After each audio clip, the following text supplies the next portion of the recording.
Hi guys, welcome back to my small engine repair channel. Today I'm going to show you what to do if the easy steer option on your snowblower doesn't work anymore. I'm going to show you what the problem is on this snowblower and how to fix it. First of all, if many of you aren't familiar with what the easy steer option is on a snowblower, it's usually in the form of little levers over here that you just depress with your fingers. On this snowblower here, there's one lever on each handle, and what these do is help you to turn either left or right with much more ease. However, on this snowblower here, if I depress the levers, it does not make it easier to go left or right. Now, this can be caused by parts seizing up in the transmission. It can also be because the blower has been neglected, for example, left outside in the weather. By the way, guys, this is the model number and serial number of this snowblower. However, the same procedure will apply to many other MTD snowblowers. Now, it's easier to repair the blower if it's standing up like this. I've even put a block of wood to keep it slightly up from the floor. You also want to make sure that your fuel tank isn't too full because it may leak fuel once it's up like this. If it's too full, you can use a turkey baster and suck some out, put it in another container. When you're done the job, just put it back in. And I'll even put a cardboard on the floor in case anything drips. There could be a bit of fuel leaking from the carburetor because it's up, but that will stop shortly. The problem today originates from inside the transmission, so I'm going to remove the 4 3/8 bolts to remove the belly pan.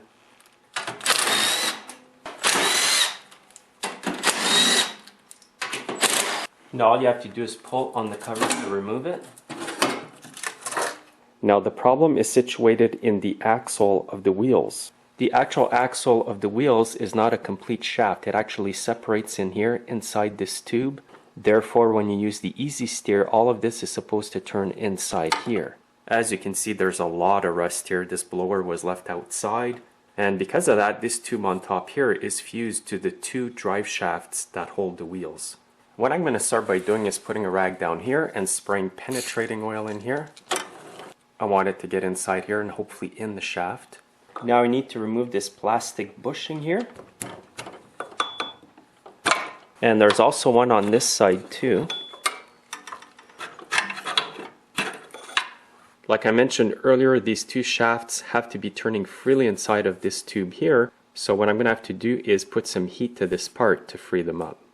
Now, if you don't have an oxyacetylene torch set, you may get away with using MAP gas. It's a bit hotter than propane. However, today I'll be using my portable oxyacetylene torch set. Before I start heating it up, I'll remove the rag. I'll start with this one over here, then I'll move this forward by shifting the gear lever to heat up this part here. You just want to make sure you do not burn the rubber on the drive disc. Now I'm going to heat all around here. You want to make sure that the deflection of the flame doesn't heat up other parts that should not be heated. That's why I'm pointing the torch this way. It's possible that you may have to replace the wheel bushings after doing this if you overheat it. And what you want to heat is the outside tube.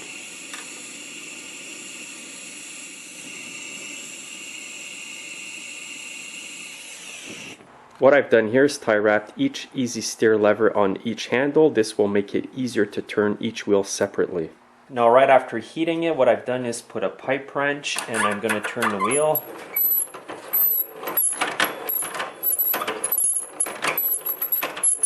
And you can do this for both wheels.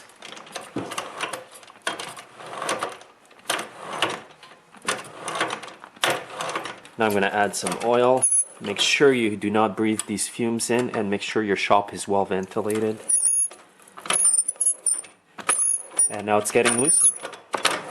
Now I've got both wheels unseized, so what I have to do is let everything cool down before I can proceed. While it's cooling, you can cut off the 2 zip ties. And once the shafts are cool enough, you want to install the plastic spacers. All you have to do is pop them on.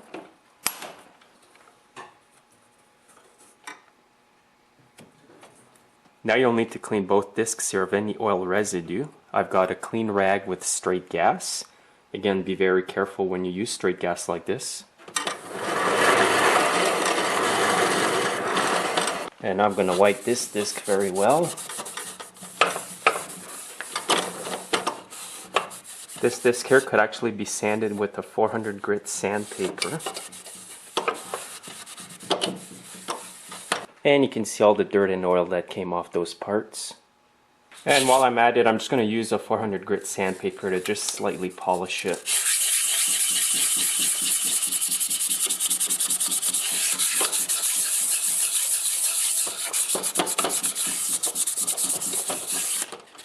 And then you can wipe it up again.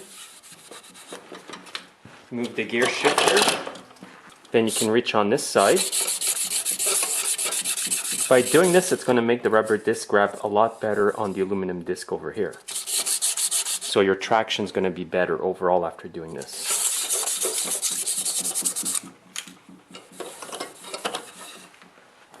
Another important thing you can do while you have the transmission apart is you can grease the gears in it. All I'm using here is regular wheel bearing grease. So basically I'm just turning the wheels to turn the gears.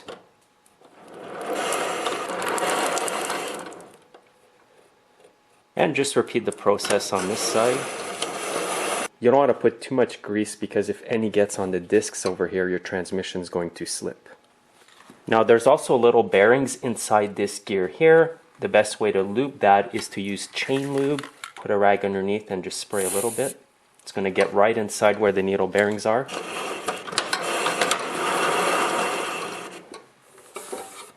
And just do the same thing on the left here. Again, make sure no oil gets on the discs. Now that I've got everything unseized and greased up, I'm just going to put on the belly pan. Now you want to get your belly pan inside the grooves here. Now you have to get this underneath over here. And now just put on the 4 bolts. I'm just going to start them with the impact.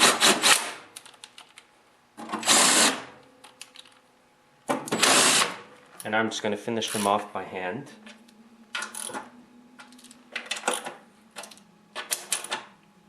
Now with all the parts unseized, the easy steer option on this blower works really well.